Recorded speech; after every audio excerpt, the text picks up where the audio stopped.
দ্বিতীয়বারের মতো বিয়ের পিঁড়িতে বসতে চলেছেন তাহসান খান। অনেকেরই জানার ইচ্ছা তাহসান খানের স্ত্রীর নাম কি, বাড়ি কোথায় এবং তার প্রফেশন কি। তাহসান খানের স্ত্রীর নাম রোজা আহমেদ, তার বাবার নাম পানামা ফারুকী।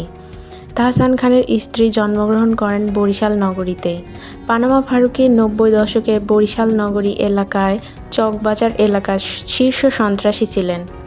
2014 সালে র্যাবের সাথে বন্দুকযুদ্ধে পানামা ফারুকী নিহত হন।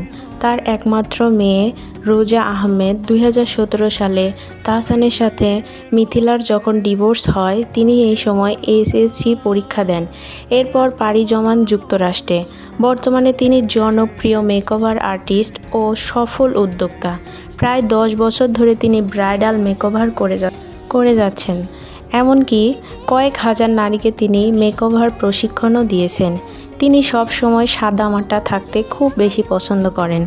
তার সৌন্দর্য সবার মন কাড়ে।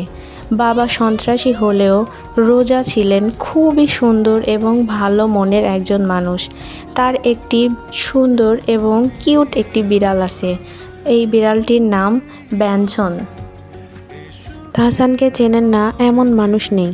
তিনি খুব সুন্দর গান এবং অভিনয় করেন। 2006 সালে তাহসান প্রথম বিয়ে করেন এবং তাদের একজন কন্যা সন্তান আছেন। তবে এখন রোজার সাথে তাহসান খানকে খুবই হাস্য উজ্জ্বল এবং খুব সুন্দরভাবে দেখা যাচ্ছে। তাই অবশেষে মনে হচ্ছে তাহসান খান চাঁদের আলো খুঁজে পেয়েছেন। সামাজিক যোগাযোগ মাধ্যমে অনেকেই তার অনেক রকম মন্তব্য করে যাচ্ছেন। তবে আমি তার উজ্জ্বল ভবিষ্যৎ কামনা করছি।